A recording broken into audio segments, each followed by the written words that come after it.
Title: I'm pregnant, and I don't know who the father is. My life is spiraling and no one knows the truth. Posted by You Throwaway Pregnant Mess. Okay. I don't even know why I'm posting this. I don't know what I expect. I just know that if I don't scream into the void right now, I might explode. My heart's in my throat, my stomach is flipping. I feel like I'm standing on the edge of a cliff with no idea whether I should jump or pray someone pulls me back. And I need to start by saying this. Please, for the love of whatever you believe in, don't judge me too hard.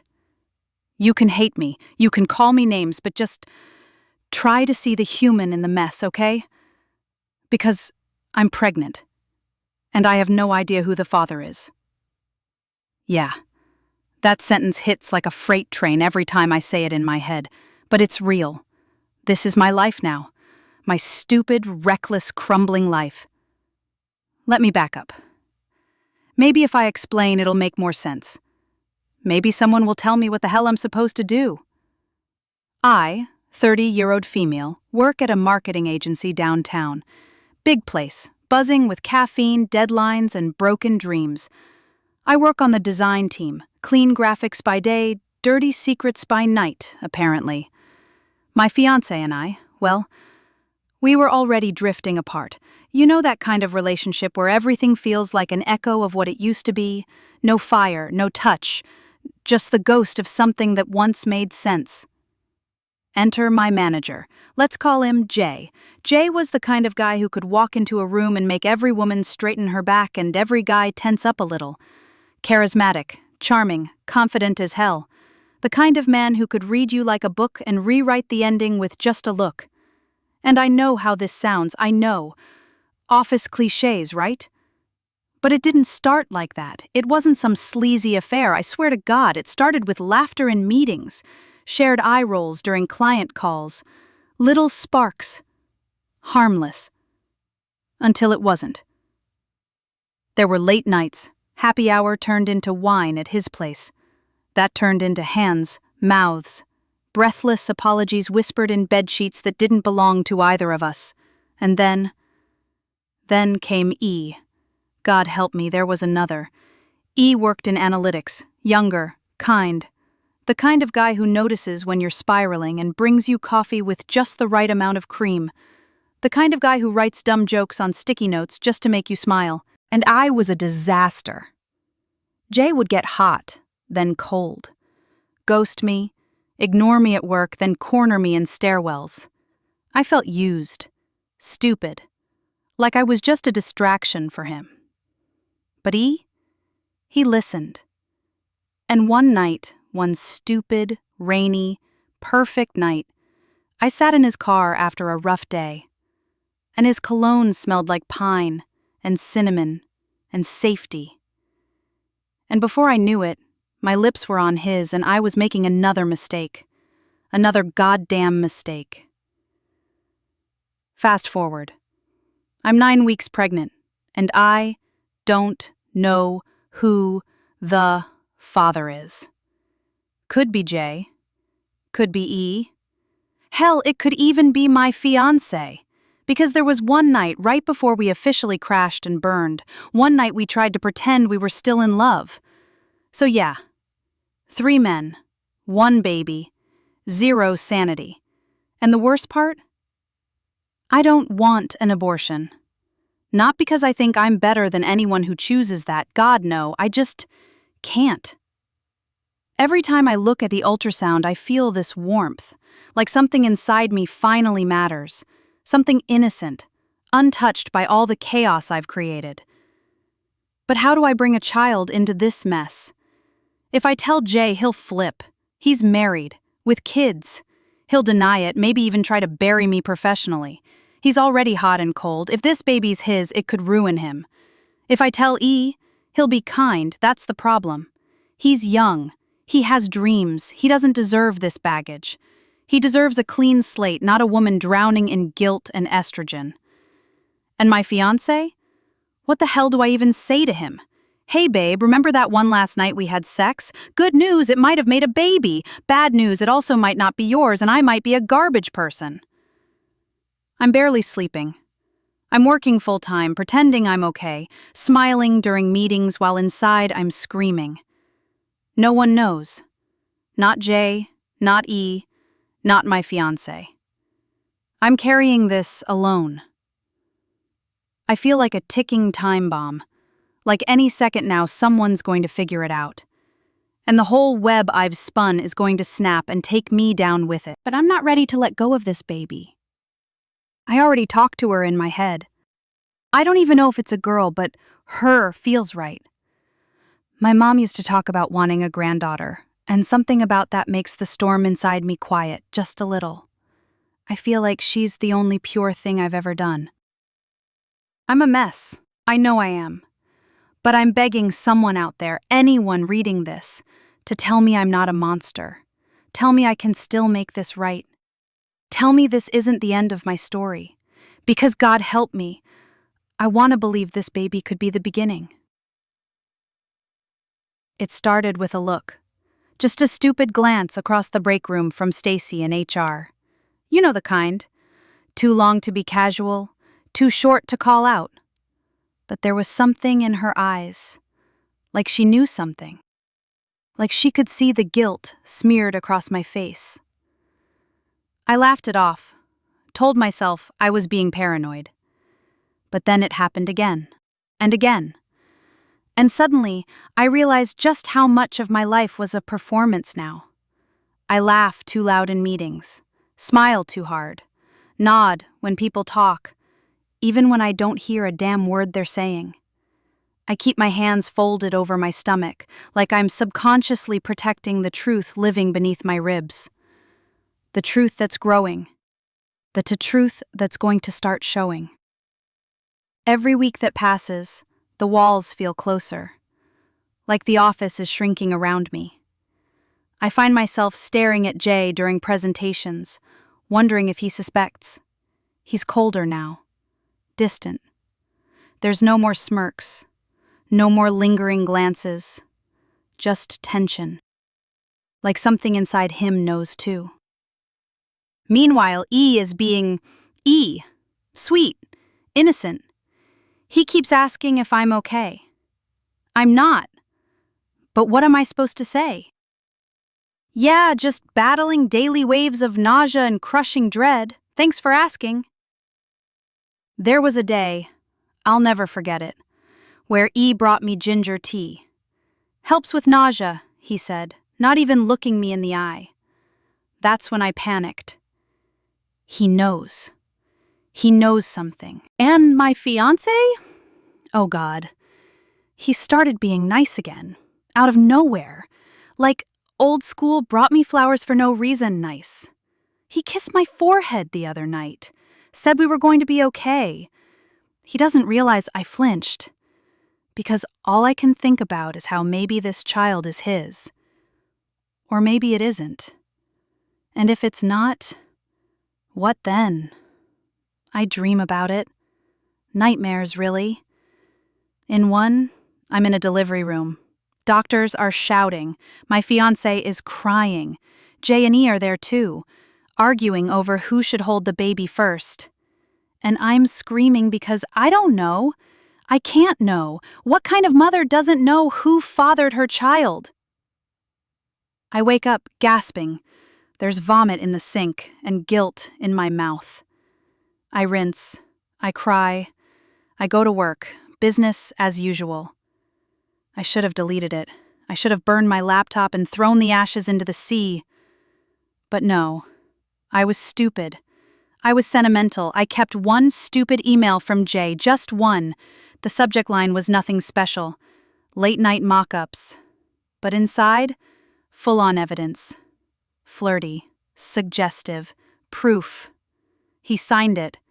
You looked gorgeous last night. Your skin still tastes like wine. I mean, come on! I left that sitting in my inbox like a freaking grenade. And I swear I don't even remember doing it, but I left my email open during lunch, walked away to the kitchen, got distracted with small talk about someone's engagement party, and when I came back, my heart stopped. E was sitting at my desk. My screensaver was up, but his hand was still on the mouse. Our eyes locked, and I knew. He didn't say anything. Not right away. Just gave me that half smile he does when he's trying not to cry. And that destroyed me more than screaming ever could have. I felt my mouth go dry. My stomach twisted. My brain screamed, "Say something!" But my lips were cement. "You left your files open," he said finally. Calm, polite, robotic. "Oh," I croaked. "Thanks." And he just nodded and walked off. No jokes, no coffee, no sticky notes. That night, I curled up on the bathroom floor and cried until I threw up. I was so tired of hiding, tired of this fake life, tired of telling myself I wasn't the villain when every chapter of this story screams otherwise. The next morning, I nearly passed out during a meeting, like actually blacked out. Vision went blurry, ears started ringing, and suddenly I was gripping the edge of the conference table like it was the only thing tethering me to the planet. Everyone froze. Stacy ran over. Someone brought water. Jay looked terrified, which was rich, coming from the man who once whispered, "You're addictive," into my skin, and now wouldn't even stand within 2 feet of me. I muttered something about a migraine. Everyone believed it. Everyone, except E. He was the last to leave the room. He waited, just stood there until it was only us. I couldn't even look at him. "You're pregnant," he said. Quiet, sharp, like a knife. I didn't deny it. I couldn't. "You don't know who the father is, do you?" My silence said everything. He blinked, twice. I saw the hurt swell behind his eyes. "Is it me?" I opened my mouth. No sound. "Is it Jay?" he asked. Still nothing. "Is it your fiancé?" And that's when I finally broke. I sank into the nearest chair and sobbed like a child. Shoulders shaking, face in my hands. I couldn't breathe, couldn't think. Everything came out in one long, messy stream of confession. The rain, the wine, the last night with my fiancé, the test, the panic, the sonogram, everything. When I looked up, E looked like I'd physically slapped him. "I thought you were different," he whispered, and then he walked away. He hasn't spoken to me since. He found the test. Of all the things I was trying to hide, the late nights, the missed calls, the 1,000-yard stares, it was a damn test in the bathroom trash can that did it. I should have wrapped it better. I thought I had. But no. There it was, just sitting there, like fate had decided I didn't deserve to keep my secret a second longer. I came home to silence. No music, no TV, just the hum of the fridge and a chill that crawled down my spine the second I stepped inside. And him, sitting on the edge of the couch, holding the test in one hand and his phone in the other like he was waiting for confirmation from the universe that he was being punked. His voice was calm. Too calm. "Want to tell me what this is?" My mouth opened, closed. My brain scrambled for a lie, but my soul was already choking on the truth. "Are you pregnant?" he asked. I nodded. He laughed. Not a ha-ha funny laugh. One of those broken, bitter half sobs men make when the world caves in, but they still have to pretend they're strong. "Is it mine?" That was it. The moment. The moment every timeline split. Every choice I made collapsed. Every illusion I clung to shattered like glass under a truth I couldn't outrun. "I don't know," I whispered. And the way his face changed, God, I'll never forget it. It was like watching someone you love get hit by a car in slow motion. "You don't know?" he repeated, each word its own blade. He stood up, paced, sat back down, buried his face in his hands. I tried to reach for him. "Don't touch me," he snapped. And I swear, my heart physically recoiled. He looked at me with a kind of disgust I didn't know he was capable of. "How many?" "What? How many men did you sleep with while we were still trying to fix things?" I didn't answer. Jesus Christ, he muttered. Was I just the idiot placeholder until you figured out who you really wanted? And that cut deeper than any accusation could have. He left. Didn't pack a bag, didn't slam the door, just left. I sat in that empty apartment for hours, lights off, phone off, world off. And when I dragged myself to work the next day, mascara smudged, eyes hollow, pretending I hadn't just detonated my entire life, I found out the rumor mill had already started churning. Someone told someone, I don't know who, E, maybe, Stacy, probably, hell, maybe it was Jay. That bastard would throw me under the bus in a heartbeat if it meant saving his own reputation. People were whispering. I caught a glimpse of Jay in the hallway. He wouldn't even look at me, wouldn't acknowledge me, like I was just some ghost now, disposable, forgettable. I walked into a meeting and everyone went quiet, like I'd walked in covered in blood. And I lost it. Right there, in front of everyone. I slammed my laptop shut and stood up, hands trembling. I looked around that conference room full of blank, judgmental faces, and I just snapped. You all want to know the truth? Fine, I'm pregnant. I don't know who the father is. And yes, I made mistakes, but if even one of you pretends you're better than me, you're lying. Silence. Someone gasped. Someone else started whispering. I didn't care. I grabbed my stuff and walked out. And you know what the worst part is? No one followed me, not E, not Jay, not even freaking Stacy. I've never felt so alone. The email subject line was just, meeting with HR, 10 a.m. tomorrow. Nothing else. No details. No explanation. Just that cold, sterile, corporate tone that instantly makes your stomach drop and your palms sweat. I stared at the screen for 10 minutes. Then I threw up again. I didn't sleep that night. Every time I closed my eyes, I saw the conference room. I saw their faces, their judgment, their whispers. I saw E's heartbreak, Jay's betrayal, my fiancé's face when he said, "Don't touch me." I felt like I was stuck in some nightmare loop where every mistake I'd ever made was stitched together into a noose. 10 a.m. came fast. I wore a black blazer like armor, concealer under my eyes like war paint. I walked in like I was fine, like my life hadn't just imploded, and sat across from Susan from HR. A woman who smells like lavender and somehow makes passive-aggressive emails sound like lullabies. "Thank you for coming in," she said. I wanted to scream, "Thank you for coming in? Are we about to discuss my womb like it's a calendar event?" She folded her hands. "So, I won't beat around the bush. There have been concerns. Concerns. Concerns. Concerns? Concerns about what?" I asked, already knowing. She sighed. "We're hearing chatter about inappropriate relationships with colleagues, about emotional outbursts, about instability." Instability. Instability? I wanted to laugh, cry, both. "You've always been a valued team member," she continued, like she was reading from a script. "But we believe it may be best, for your health and for workplace morale, that you take some time off. Unofficially, of course, but effective immediately."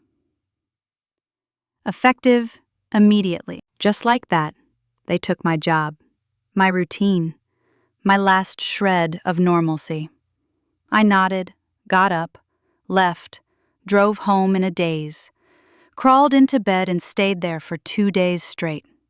Didn't eat, didn't check my phone, just laid there with my hands over my stomach like maybe if I held on tight enough, I wouldn't unravel completely. Because that's the thing no one tells you. When you lose everything, when the lies come crashing down and the people you love walk away and the career you built turns its back on you, you don't explode. You dissolve. You vanish in slow motion. You become a ghost inside your own skin. But that little heartbeat inside me, it's still going. And somehow, that's the only thing anchoring me.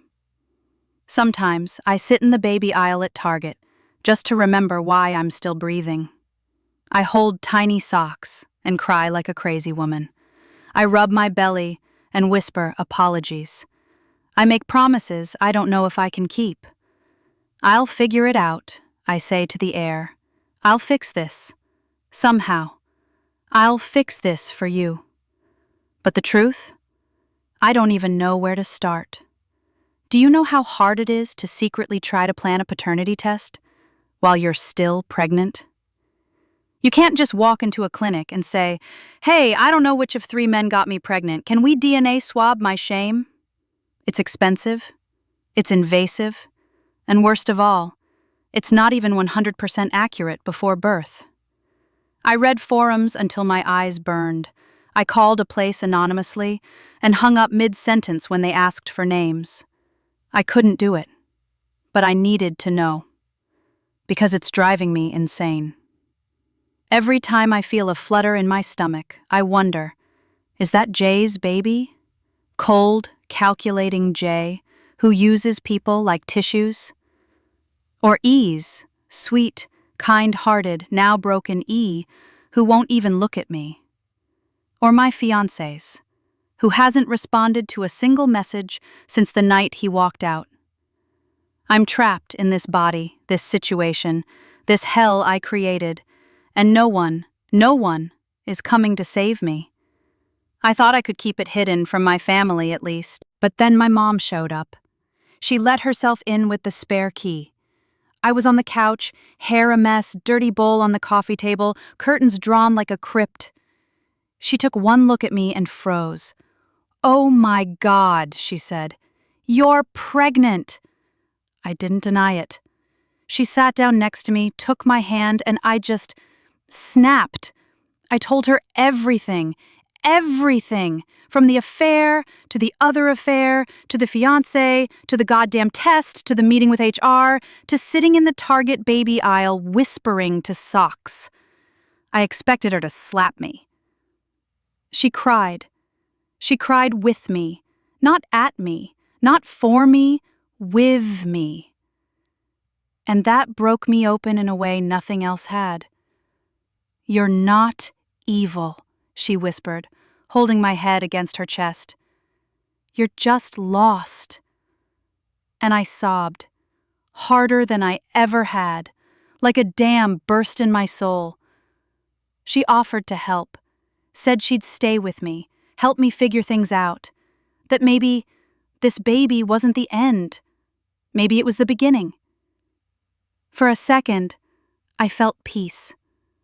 But that peace lasted exactly 6 hours, because that night, I got a message, a private DM, from Jay, the man I swore I'd never speak to again. "We need to talk. I know." That was it. No explanation, no greeting, just, "I know." And suddenly, I couldn't breathe again. Because if Jay knows, he's dangerous. He could ruin me. Legally, professionally, personally. What if he's already telling people? What if he's building a case? What if he wants me to get rid of it? Or worse, what if he wants in? And now I'm lying in bed, wide awake at 3:41 a.m., staring at my phone, whispering to my stomach, "I won't let anything happen to you. I don't care what he says. I don't care who he is. I'm your mom. I'll protect you, even if it kills me." We met in his car, because of course we did.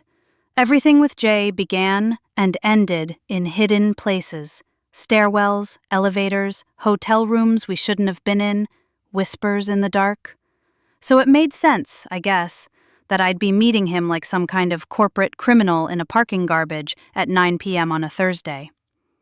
He was already there, engine running, no music, just silence and that suffocating scent of expensive cologne. I opened the door and slid in, hands trembling. He didn't say anything at first, just looked at me like I was a ticking bomb, and he was deciding whether to cut the red wire or the blue one. Finally, he spoke. "You're pregnant." Not a question. I nodded. He exhaled hard through his nose, eyes on the dashboard. "Is it mine?" "I don't know." He flinched. Something about hearing it out loud, the uncertainty, the implication, hurt him. Good. He deserved it. But what he said next? I wasn't ready. "I need you to get rid of it." I felt like the air was sucked out of the car. "Excuse me?" "I can't risk this. I have a family, a career. If this gets out, it's over for me." I stared at him. "So your solution is to erase it like a typo?" He finally looked at me and his face was made of ice. "This isn't about you, this is about what's smart, what's safe." And that's when I laughed, loud, bitter, nearly unhinged. Safe? Jay, nothing about this has ever been safe. You think you're scared? I'm the one carrying the consequences. He didn't flinch, just repeated himself, calmer this time, like a robot giving final instructions before detonation. "You need to make this go away." And I realized something in that moment. Something horrifying. He wasn't asking. He was telling. And I don't know if he planned to bribe me, threaten me, but I didn't give him the chance. I got out of that car like it was on fire, slammed the door, didn't look back. My legs were jelly, my vision was fuzzy. I swear I almost fainted in the elevator. I made it home, somehow. Collapsed on the couch, shaking, numb, until my phone buzzed. It was E. "I saw you talking to him." My heart stopped. Another message followed. "Can we talk? Please, I don't care anymore. I need to know if it's why." I didn't answer right away. I couldn't. My head was spinning, my soul was wrecked. But a part of me felt relief. He hadn't shut the door. And later that night, I met E in the park, the one near our office, the one with the pine trees that always reminded me of him. He looked tired, like he hadn't slept in days. I told him everything. Again.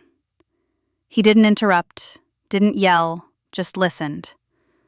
When I told him about the meeting with Jay and what he said, E's jaw clenched so tight I thought he'd break his teeth. "Don't let that bastard bully you," he said. And then he did something I didn't expect. He put his hand on my belly. Soft, gentle, like the world had gone quiet for just a moment. "I don't know if it's mine," he said, voice cracking. "But if it is, I want to be there." I broke. Right there in the cold, under pine trees, in the dark. I collapsed into his chest and cried like a child. Because for the first time in weeks, someone didn't run. Someone didn't judge. Someone stayed. I didn't know envelopes could feel like loaded guns. It came in a plain manila folder, no return address, slid under my apartment door while I was in the shower. At first, I thought it was another flyer, but something about it made my skin crawl. The weight, the silence of it. I opened it. My hands were wet, my towel was slipping, my whole body went cold. Cease and desist. Those words screamed louder than any accusation. Jay had gotten a lawyer.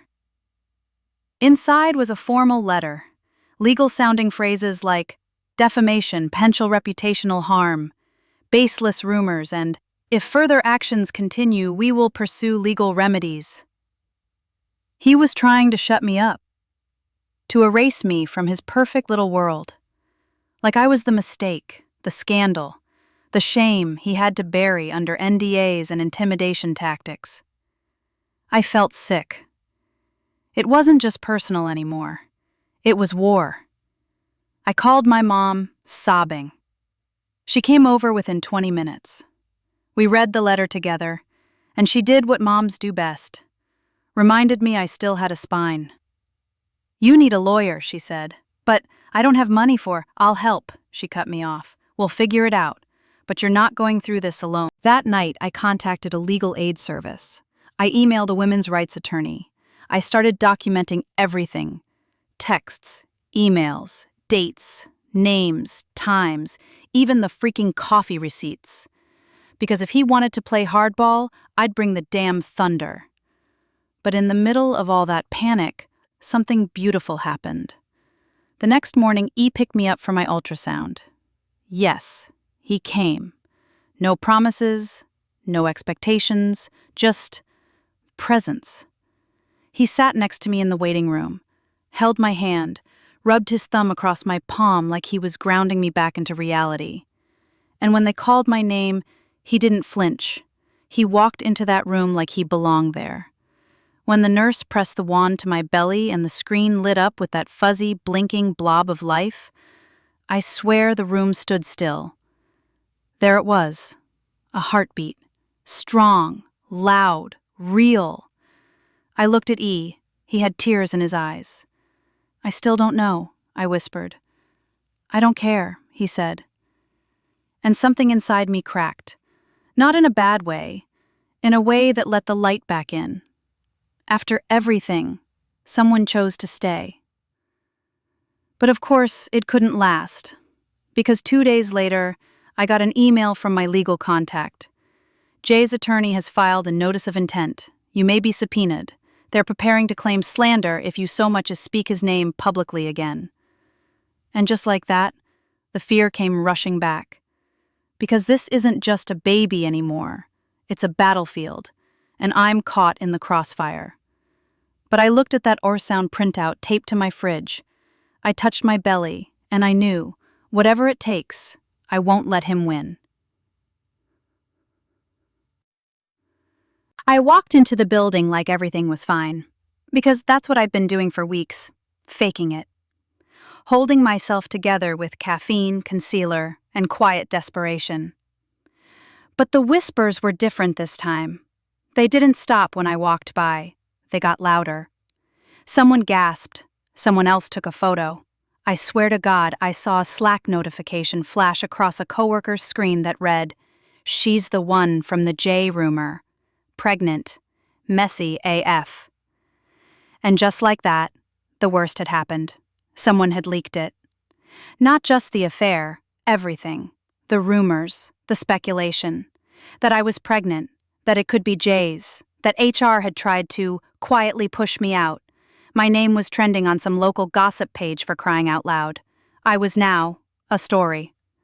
A spectacle. A scandal. I left early that day, walked out mid-meeting, got into an Uber and stared at my reflection in the window like I didn't recognize myself anymore. And then, like a cosmic joke from whatever god I pissed off in a past life, I got the DM. Not from Jay, from his wife. "I think it's time we talk, woman to woman." I froze. She knew my name. She'd used it. She didn't sound angry, which made it so much worse. There was no fury, no name-calling. Just this eerie calm, like she was already 10 steps ahead of me in a chess game I didn't even know we were playing. We met at a coffee shop, public, safe. She looked put together. Pearl earrings, perfect nails. The kind of woman who never spills her drink or forgets a dentist appointment. The anti-me. "I know about the affair," she said first, stirring her latte like she was talking about the weather. I opened my mouth, but she held up a hand. "I also know about the pregnancy, and the fact that it might be his." I felt the world tilt. "I'm not here to scream," she continued. "I'm not even surprised. I've known about his affairs for years. But this is different." I swallowed hard. "I didn't mean for... I don't care," she said, cutting me off. "I'm not here for your guilt. I'm here because I need you to understand something." She leaned in. "If that child is his, I will fight for full custody." I blinked. Excuse me? She smiled, tight, controlled, a shark in lipstick. My husband may be a monster, but he has money. He has resources. And if you think you can bring a child into this world with half of his DNA and not expect consequences, you're dumber than I thought. I stood up. She didn't flinch. Good luck, sweetheart, she said. You're going to need it. I stumbled out of that cafe like a woman shot in the chest. Everything spun. The air felt thick. My heart pounded so loud I thought I'd faint in the street. But I made it home, collapsed on the floor, and that's when E showed up. He just appeared, said he'd been calling, said he knew something was wrong, and I told him everything. Jay, the wife, the threat, and he said 4 words that cracked the world open. I'll take the test. I blinked through tears. What? The paternity test. I'll do it. If there's a chance this baby's mine, I want to know. I need to know. And if it is, then I'll fight for you, for both of you. I'm not backing down. I think I blacked out for a second. Because this man, this sweet, broken, loyal man, was offering to step into a war that wasn't even guaranteed to be his. And he wasn't doing it out of guilt. He was doing it out of love. Not for me, not yet, but for the child I'm carrying, our maybe baby. And just like that, for the first time since this nightmare began, I felt something that almost resembled hope. Almost. The email hit my inbox at 2:36 p.m. Subject: Preliminary results available. Confidential. I stared at it for 20 full minutes. I didn't click. I couldn't. Because that email was the key to Pandora's box, and once it opened, there'd be no closing it again. My mom sat beside me. She held my hand, squeezed it gently, and said, "Whatever it says, we'll deal with it. You're not alone." But that wasn't true, because only I would carry the consequences of what came next. I opened it, and there it was, in cold black text. Probability of paternity between alleged father, E, and fetus, 99.98%. I dropped my phone. It rolled across the floor. I didn't cry.